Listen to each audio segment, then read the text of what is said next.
All right, you guys, so welcome to our video on just perimeter, okay? And I know that the worksheet up here says area, but that's going to be, okay, that will be part of the next assignment. So your assignment looks similar to this, and the directions will simply say calculate the perimeter. Okay, so we don't have to worry about area. I've split that into two videos. We're going to do the perimeter in one, and we're going to do the area in another video. Okay, all right, so I need to calculate the perimeter for any shape. Then that means I just need to add up all sides. Okay, now I know that there are various perimeter formulas out there, and you may have been told, but there's really no reason to memorize formulas when you just need to understand that the perimeter is that outer distance as if I were to walk all the way around. Okay, because the formulas don't help me if I can't remember them. But if I remember the definition of perimeter, okay, I can always calculate it. So that means I know I need to add up all sides. Okay, so that means I need to find the length of A to B, B to D, and back to D to A. Okay, well then that means I'm going to be using my distance formula. Okay, all right. So first off, I need to know the values of the points. Okay, so the point here at A is going to be -9, 7. So -9, 7. Because if I don't have that information, I can't plug it in the distance formula. All right, and then here it's going to be 8, 4. So that's going to be the first thing. And then D, okay, D is -8, -8. All right, so now that I have my points, I can now go to the distance formula, okay? And I'm going to use a pencil for this. All right, so I'm going to go from A to B.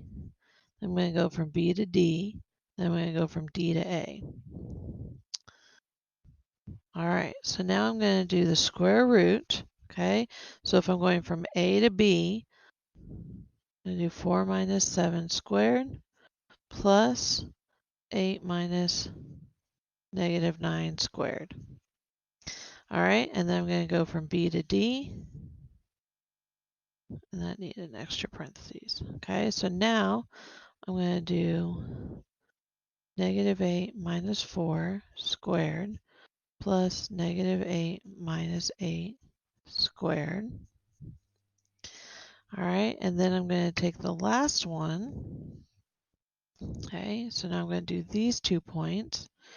I'm going to do -8 minus 7 squared plus -8 minus -9 squared.